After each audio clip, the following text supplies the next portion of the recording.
I was given this verse in a dream, and I write it down out of joy.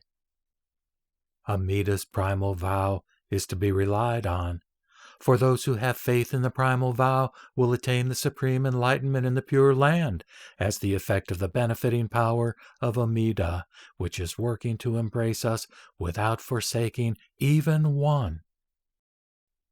Hymns on the Pure Land through the right, semblance, and last Dharma ages, composed by Gutoku Zenshin. It is now more than 2,000 years since Sakyamuni Buddha disappeared from this world, and the age of both the true Dharma and the semblance Dharma have at length come to a close. Therefore, today's disciples of the Buddha be sorrowful and lament, because this is the time when sentient beings who are part of the last age that is defiled in 5 ways can neither perform practices nor attain enlightenment in this world. All the teachings which Sakyamuni left behind have lost their meaning and have at length been taken into the Dragon Palace for protection.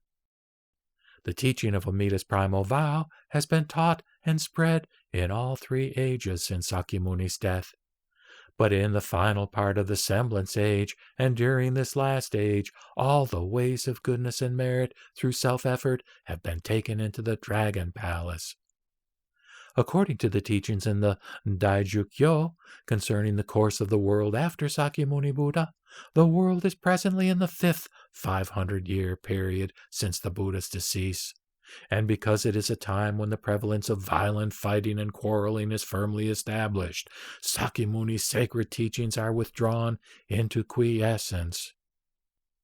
As the result of the fruition of past good deeds, human beings once lived to the age of tens of thousands of years. But that fruition has been decaying. When the lifespan declined to 20,000 years, the world began to be called the defiled world with 5 kinds of corruption. As time advances in the defiled kalpa, sentient beings become smaller and smaller, and the 5 defilements and the viciousness of beings growing worse and worse, they become like vipers and terrifying dragons. Out of ignorance, the passions grow wild.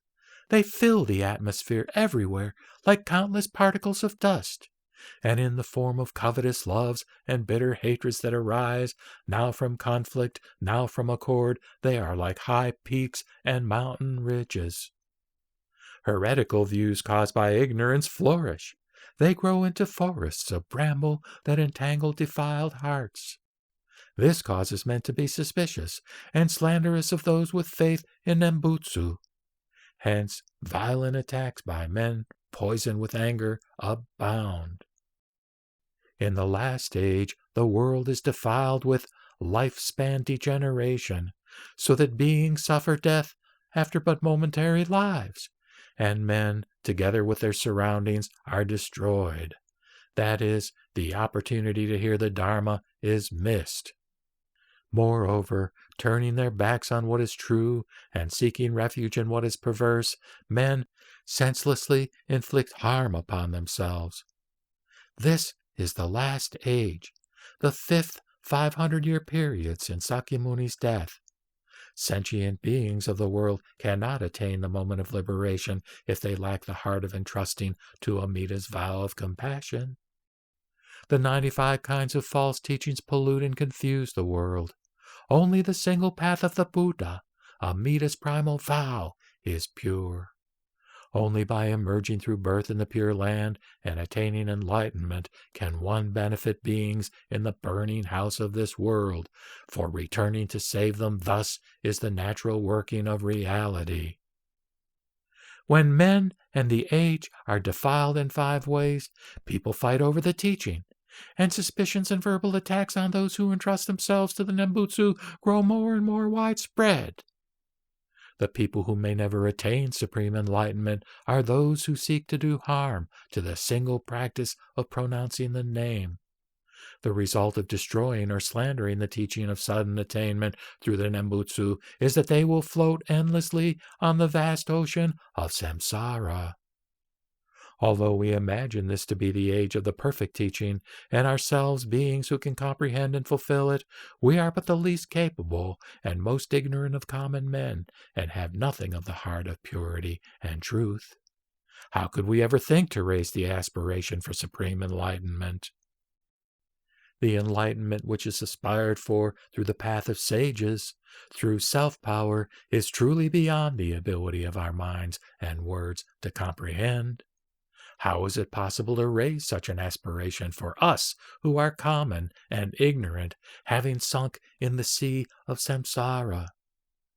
In our past lives, a countless number of times, 3 times as many as the sands of the Ganges, we were directly with a Buddha during his appearance in this world, and under his guidance raised the great Bodhi mind. And yet, because our capability was insufficient to fulfill it through our own power, aimlessly we have continued in transmigration. After the age of the right Dharma, when the world became defiled in 5 ways, the teaching of the sacred path which Sakyamuni bequeathed to us disappeared from the world. Now, Amida's vow of compassion to save us through Nembutsu spreads, and many attain birth in the Pure Land through its virtue.